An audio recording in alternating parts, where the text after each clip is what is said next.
मैं हूँ गंदम का दाना। खेत से आपकी प्लेट तक पहुँचने के सफ़र में मुझे किन मराहिल से गुजरना पड़ता है, चलिए इस सफ़र पर साथ चलते हैं।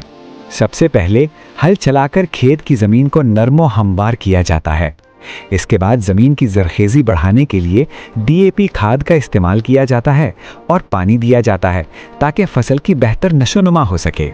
इसके बाद तकरीबन 1 एकड़ ज़मीन में 50 किलोग्राम बीज बोए जाते हैं। जब मेरे नर्म और नाजुक पौधे ज़मीन से उगना शुरू होते हैं तो मेरी बेहतर नशोनुमा के लिए यूरिया खाद दी जाती है। कीड़े मकोड़ों और बीमारियों से बचाने के लिए स्प्रे किया जाता है और मुझे पानी दिया जाता है।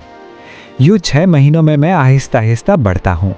पहले मैं एक छोटा सा पौधा होता हूँ, फिर वक्त गुजरता है तो मुझ में शाखें निकलती हैं, इसके बाद मेरी बालियाँ निकलती हैं और आखिरकार जब मैं पूरी तरह पक जाता हूँ तो मेरा सब्ज रंग बदलकर सुनहरी हो जाता है।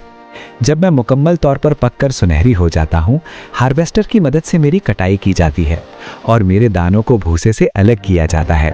कटाई और सफाई के बाद मुझे 100 किलो के बोरों में भरकर गोदामों में रख दिया जाता है, जहाँ से मुझे चक्की तक पहुँचाया जाता है। चक्की में पीसे जाने के बाद मैं बारीक नरम आटा बन जाता हूँ। फिर मुझे पानी में गूंथकर नरम और लचकदार आटा बनाया जाता है और फिर मैं गरम गरम रोटी की शक्ल में आपके दस्तरखान तक पहुँच जाता हूँ।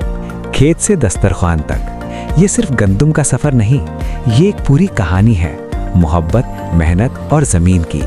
हर रोटी में छुपी है एक किसान की दुआ। कद्र कीजिए। Food safety and consumer protection department, हुकूमत पंजाब, क्योंकि रियासत है माँ जैसी।